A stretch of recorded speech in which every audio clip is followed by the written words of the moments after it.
Hello everyone. Well, let's continue on with Son of Dracula.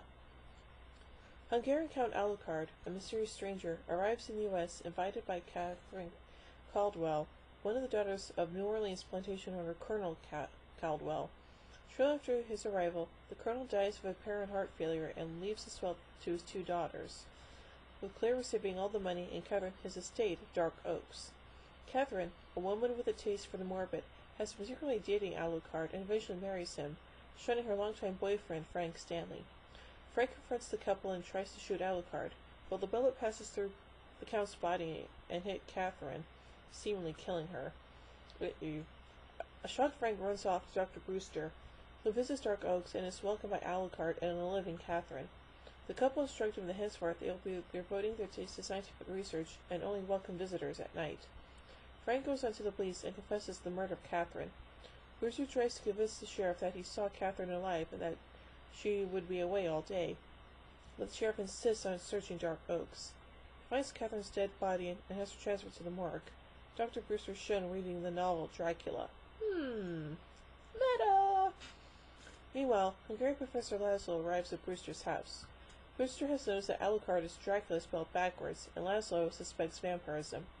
A local boy brought to Brewster's house confirms his suspicion. There are bite marks on his neck. Dun dun dun. Later, the Count appears to Brewster and Laszlo, but is driven away by a cross. Vampire Catherine enters Frank's cell as a bat and starts his transformation.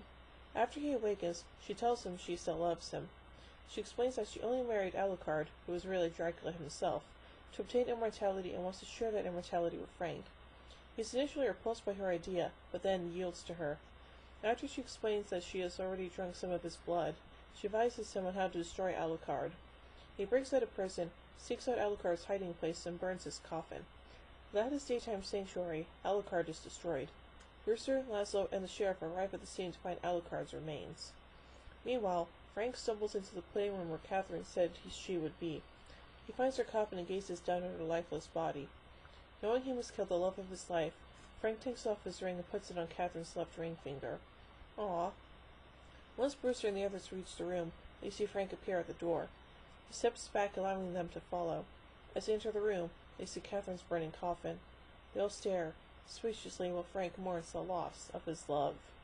Yeesh, kind of sad for a Dracula movie, huh? Anyway, let's look at some of the themes and other elements of this story.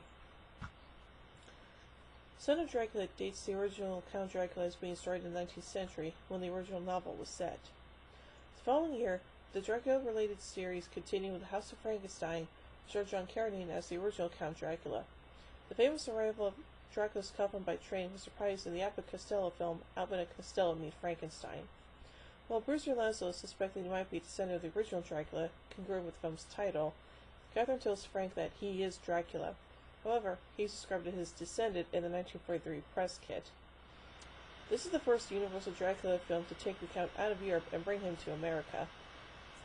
The film was based on the story by Kurt Siodmak, which was adapted to the screenplay by Eric Taylor.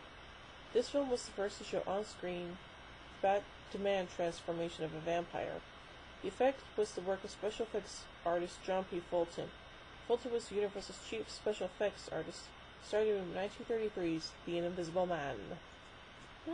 So very interesting stuff, huh?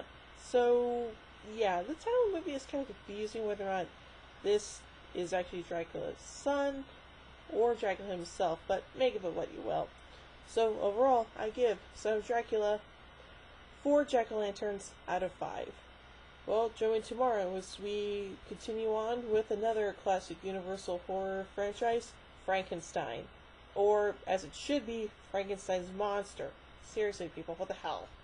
Anyway, thank you guys so much for watching, and I'll see you all tomorrow. Bye.